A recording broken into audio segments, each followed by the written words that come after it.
What's up guys, my name is James Blissett. I'm a professional gambler and founder of Lucrative MMA, which is my handicapping service where I help people make money from betting on MMA. And today we're going to explore a very profitable sports betting strategy known as fading the public. This is an age-old concept in sports betting and has been used by the best professional gamblers in the entire world to make profitable decisions betting on sports. So, what is fading the public all about? Well, the idea behind this concept is very simple. You are basically betting against the majority of the betting public. The reason this works so well is because you are betting against outside factors that are impacting the line in an extreme way. You may be gambling against echo chambers. There may be famous people pushing a line a specific way. There may be a bunch of media outlets that affect the line movement, which you can then capitalize on. Line movement coming from these sources is what I like to call soft movement.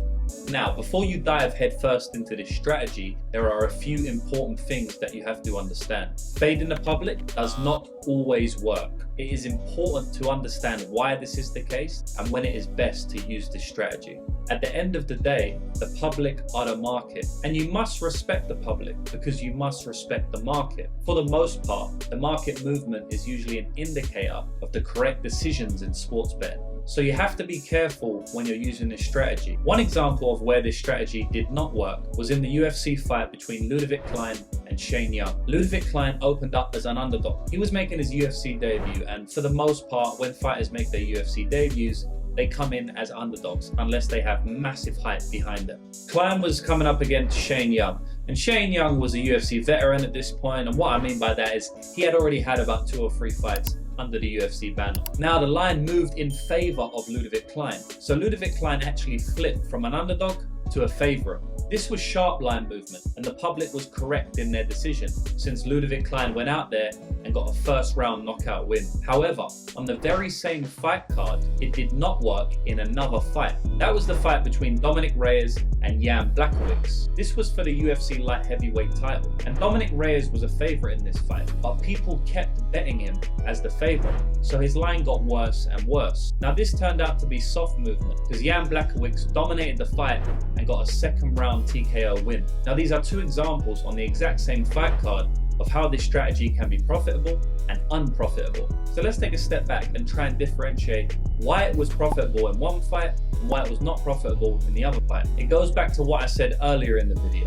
Soft movement is usually movement that happens because of hype. Dominic Reyes was coming off a massive fight against Jon Jones in his previous fight. Most people thought Dominic Reyes won that fight. Jon Jones is widely considered as the greatest fighter of all time. So Dominic Reyes going to a very, very close decision in a fight that most thought he won against Jon Jones blew his hype out of control. People were now thinking, wait, is Dominic Reyes the greatest fighter of all time now? He just took the GOAT to a 5-round decision in most 41. This guy's the future of the light heavyweight division.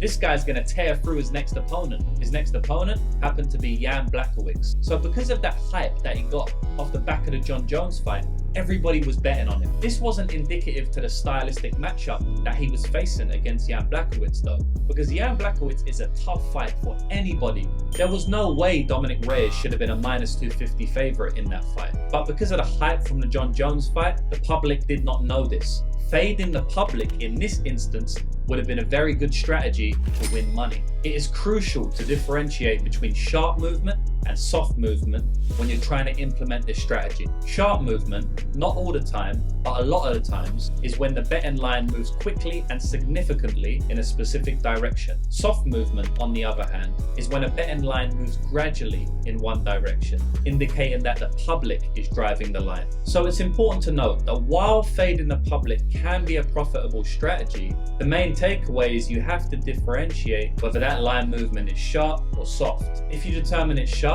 do not fade the public. Do not implement this strategy. But when there's a celebrity push, a media outlet push, or hype surrounding a specific fighter or team, that is the best time to use this fading the public strategy. Fading the public can be a very, very profitable strategy when you know how to use it. If you do this correctly, your sports betting profits will skyrocket. I hope you found this information helpful. Good luck on your sports betting endeavors, and I will see you in the next video.